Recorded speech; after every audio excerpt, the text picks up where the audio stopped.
गुजरात राज्य में बेमौसम बारिश का अनुमान जताया गया है। ऐसे में जूनागढ़ के किसानों में डर का माहौल है।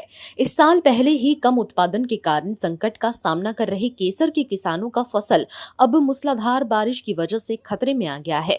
इस साल केसर की पैदावार में पहले से ही काफी गिरावट आई है।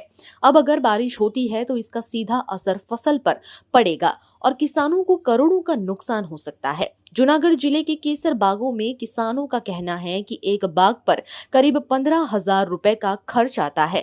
अब अगर बारिश होती है तो उनकी सारी मेहनत बेकार हो जाएगी।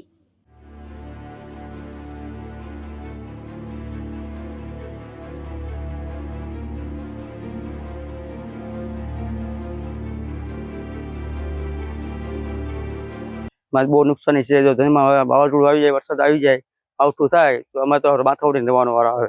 અત્યારે અમારી પરિસ્થિતિ હાવ નબળી અત્યારે છે મારી।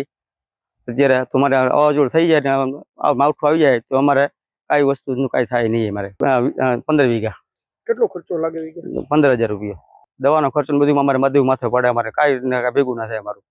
કેરીની હાલત આમ જોવો તમે જોવો તો સૌ આમાં શેકાઈ તે કેરી દેખાય આમાં માથે ઉડીને હા માથે એમાં માવઠું થયું તો માથે ઓઢીને રોવાનો વારો આવે। અમારો તો કાંઈ નથી આમાં ફોર જેવી એક કેરી નથી મોન પાંદડામાંથી રાખી ભાઈ અમે એમાં 7 ડોઝ તો અમે દવાના સાઈટા એમાં 7 ડોઝ સાઈટા ને એમાં 7,000 ના આવ્યા 7 ડોઝ દવાના પાંદડામાંથી રાખી તો અટાણે કેરી હાવ સેજ નહીં દેખો તમે આમાં જરીએ એમાંય માવઠું થયું તો હા હા એમાંય માવઠું થયું તો અમારે તો માથે ઓઢીને રોવાના વારા આવ્યા।